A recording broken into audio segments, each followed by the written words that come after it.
Well, I'm a king bee, but around your eye.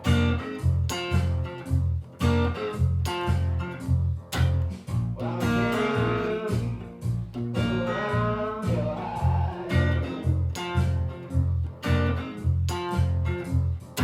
Make my baby, let me come inside.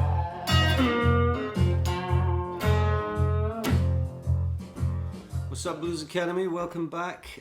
This week we're taking a look at a Slim Harpo tune called King Bee, and I really was looking forward to playing this one. It's one of those kind of classic blues tunes that has that amazing vintage production sound on the original recording, something that probably falls into the category of the Wild Mercury sound that Bob Dylan was always talking about.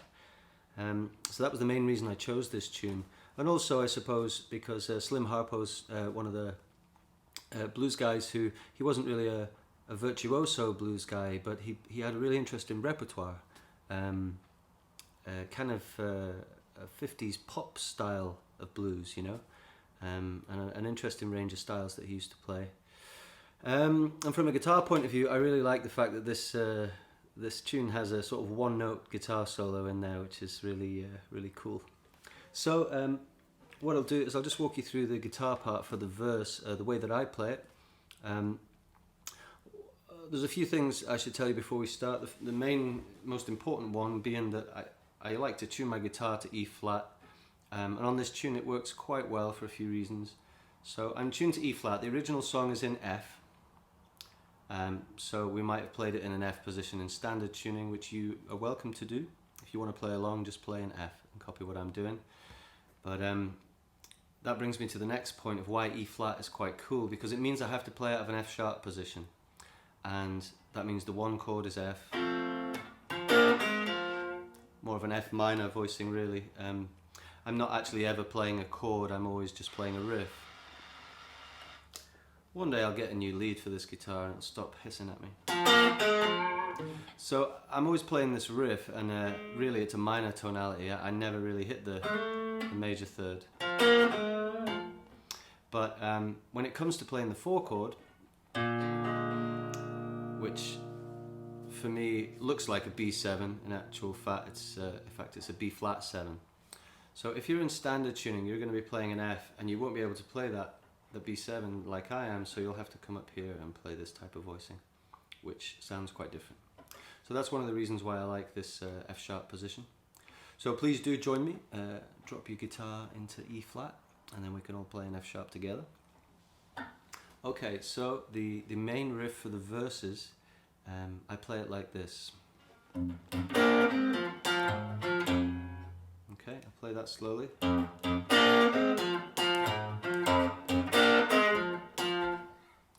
Okay, so it begins with a double hit on the bass, and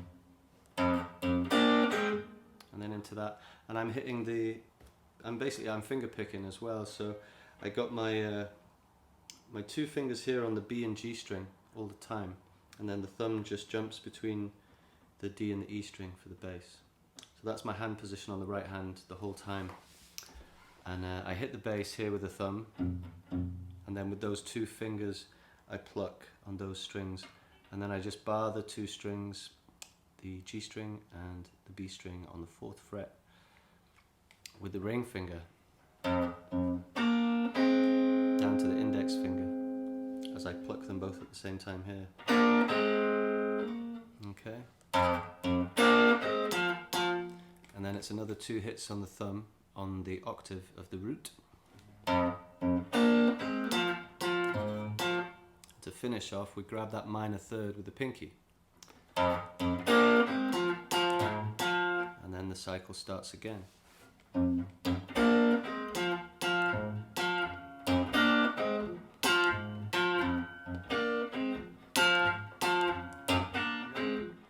Also to say, you don't have to play the full thing like that. You can just kind of keep time and just kind of play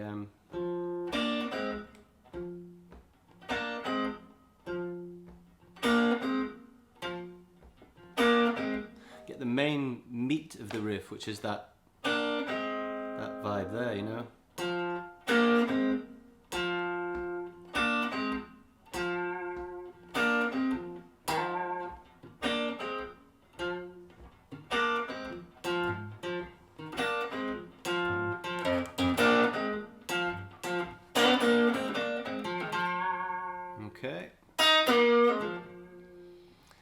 that riff, he doesn't play that riff in the song, but you totally hear it.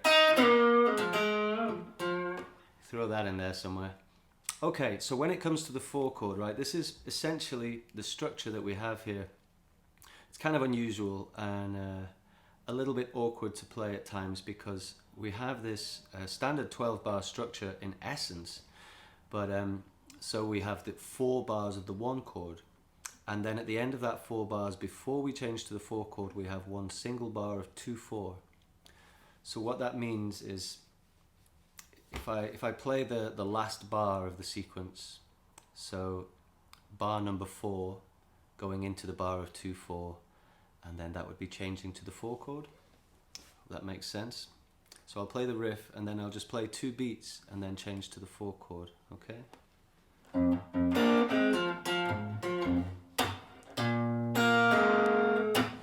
Okay, that's how I do it. So another way to do it is you could start to play the riff, but you only get a chance to play half of the riff, and then you'd have to change chords, and there's always the danger of getting in a tangle. So I think the best way around it is just to count the bar of 2/4 as 2 beats.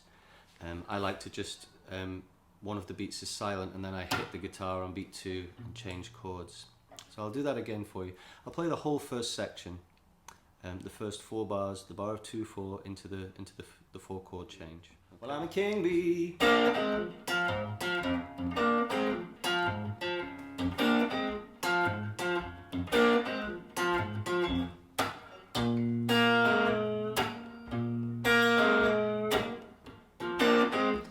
So on, okay?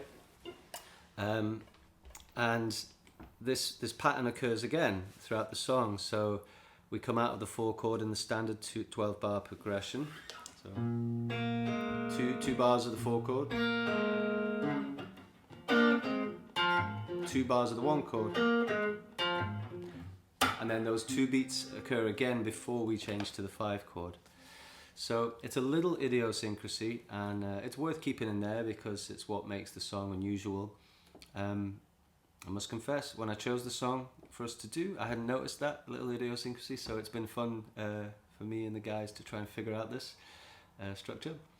And I would say that the original recording is pretty unusual. When you listen closely to it, there are definitely points where the whole band is changing chords, and then the guitar sort of realizes and decides to change afterwards. Clearly quite a few mistakes on the recording, but somehow it all just works. The overall effect is brilliant. Okay, so we've got those bars of 2/4. Essentially, again, it's a 12 bar structure with those extra bars. So when you add all the extra bars in, it's 12, 13, 14, 15 bar blues. It's kind of strange. So that's if there's something, when you start to play along with the backing track, if you encounter something that's confusing you, this is what it's going to be, okay? Now, for the 4 and 5 chord, the voicings I just use, I keep it real simple. I just play the B7, and I want to get the open B string ringing against that. So, in essence, I'm not really playing this very, I'm not emphasizing this very much, but on the right hand, if I were to exaggerate it, it would be...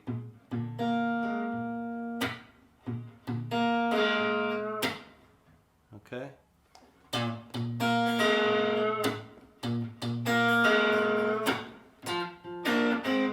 So again, it's that 2 hits on the bass and then like so. And the same deal when I go to the 5 chord, sorry.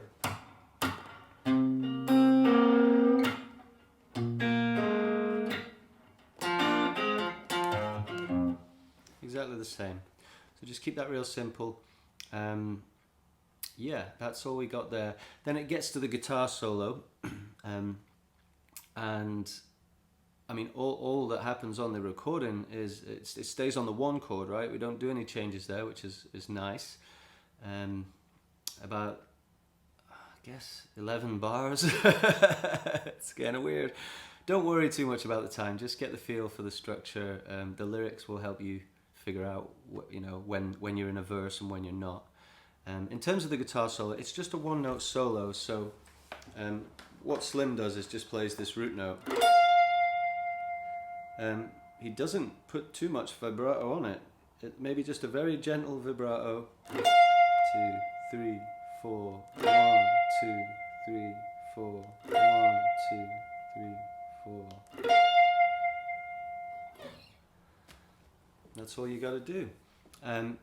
I think I added a little bit more vibrato to mine on my recording, and I also at the bit where it kind of speak the line, sting it, you know, I did a little tremolo thing, which basically it just sounds really good. If you've got a root note like F sharp, if you tremolo a tone below that,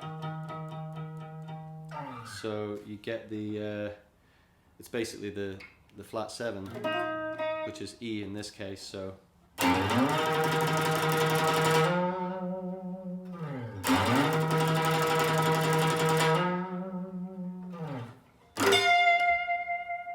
like so. I did something along those lines just for something different, and it seemed to be in keeping with the buzzing B vibe of the song. And that's it really. What we've done for the harmonica solo is we've straightened out the structure over the harmonica solo, so you've got a standard 12-bar progression there. So really it's the vocal verses you've got to watch out for. Just play it as if it was a 12-bar, and every time you think you should change chords, just count those extra 2 beats before you do so, and that should keep you right. Okay, so good luck, have fun with this one as ever. We'll see you guys on Wednesday. Rock on.